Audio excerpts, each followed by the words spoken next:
Labai skanu, labai tiks vakarienė.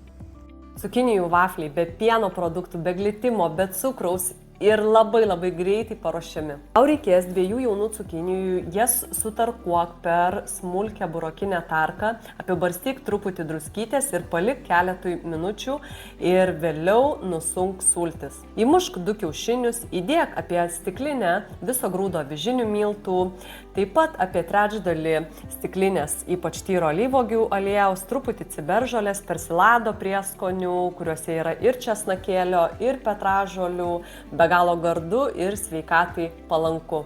Visus ingredientus išmaišyk iki vienalytės masės ir iškep gardžius vaflius, kol jie parduos iki gražios šviesiai rudos spalvos. Visą gaminimo eigą ir tikslius ingredientus skaityk aprašyme arba sveikatai palankus svetainėje. Tiko receptas, net neabejoju, spausk like, dalinkis su draugais ir rašyk komentare, tikrai gaminsiu.